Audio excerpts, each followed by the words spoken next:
Day 1. Watch your thoughts.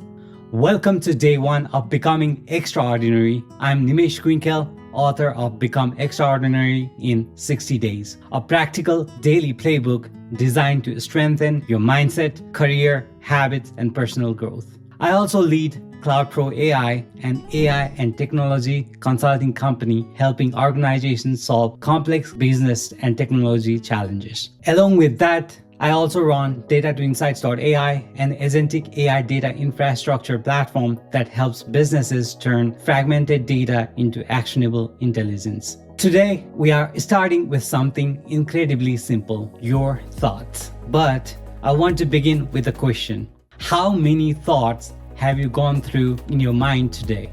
Hundreds or thousands? Now, here's the more interesting question. How many of those thoughts did you actually choose? Probably not many, right? Your mind is constantly producing something like opinions, your memories, predictions, comparisons, warnings, your imagination, conversation, or you wake up and think, I have too much to do today. You enter a meeting, maybe I shouldn't say anything. You see someone succeeding, I should be further ahead. Or an opportunity appears and you say, I'm probably not ready for that. And most of these thoughts appear automatically. That's totally normal. And the problem begins when we assume, if I thought it, it must be true. And that's what we are working on today. A thought is not a fact. Imagine you sent someone an important message. They don't respond. What's the fact? You sent a message, they haven't responded yet. But now your mind begins working. They're ignoring me, they're not interested. Maybe I said something wrong, they don't respect me. Notice what just happened. You went from information to interpretation, and then the interpretation creates an emotion, the frustration or anxiety, or maybe you are embarrassed. And then that emotion influences what you do next. Maybe you don't follow up, maybe you become defensive, maybe you withdraw, all because of a conclusion you haven't actually verified. So today's lesson is not think positively, but think accurately. When your mind creates a story, ask, what do I actually know? Fear doesn't always sound like fear. This is something I have noticed many times in business and in life. Fear can sound very intelligent and it rarely says, Hi, I'm afraid.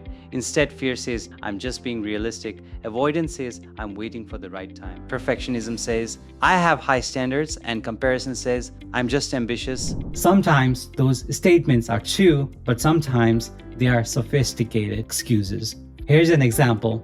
You want to apply for a leadership position? Your mind says, I'm not ready, I need more experience. Okay, ask yourself, what experience specifically? Can you name the missing skill? Can you identify the gap? If yes, great, work on it. But if you can't identify anything specific, maybe the real thought is, I'm afraid I might get rejected. That's useful information. Because now you know the real problem. Maybe you don't need another year of preparation, or maybe you need the courage to apply. Separate what happened from what you made it mean. I want you to practice one distinction today. Ask what happened, then ask, what did I make it mean? Suppose your manager rejects one of your ideas. What happened? My proposal wasn't approved. That's the event. But your story might be, they don't respect my ideas, or I'm not leadership material, or I should stop speaking up. But do you actually know that? Maybe the timing was wrong. Maybe the budget wasn't available. Maybe the proposal needed work. Maybe somebody had a better solution. You need more information. One event should not automatically become a conclusion about your identity. Be careful with I am. Listen to yourself today whenever you say I am. I am terrible at speaking. I am bad at business. I'm not disciplined. I'm not a leader. Those sentences sound permanent. Try becoming more specific. Instead of I'm terrible at public speaking, say I'm uncomfortable with public speaking because I haven't practiced enough. Now you have something you can work on. Instead of I'm bad at business, say I made a business decision that didn't work.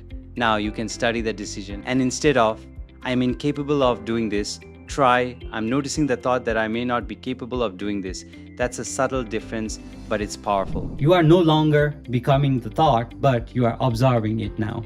And when you can observe something, you can question it, why this matters for your career. Think about some of the biggest decisions in your professional life, like should I apply this job, or should I speak up, or should I ask for the promotion, should I negotiate, should I start the business, should I reach out to that person, should I share this idea. Sometimes nobody outside of us says no.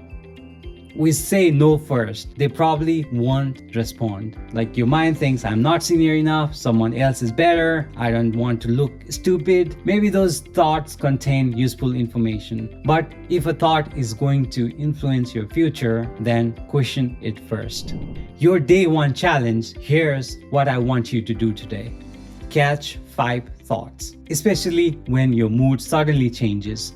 You feel anxious, angry, or jealous, or embarrassed, or discouraged, and write it down. What happened? Then what did I think? Then ask, was that fact, an interpretation, or a prediction? Next, what emotion followed you?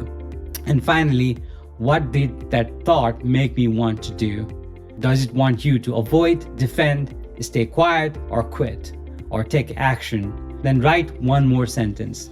What is a more accurate way to look at this? Not a positive version, but an accurate vision. For example, instead of they rejected my idea because nobody respect me, try my idea was not accepted.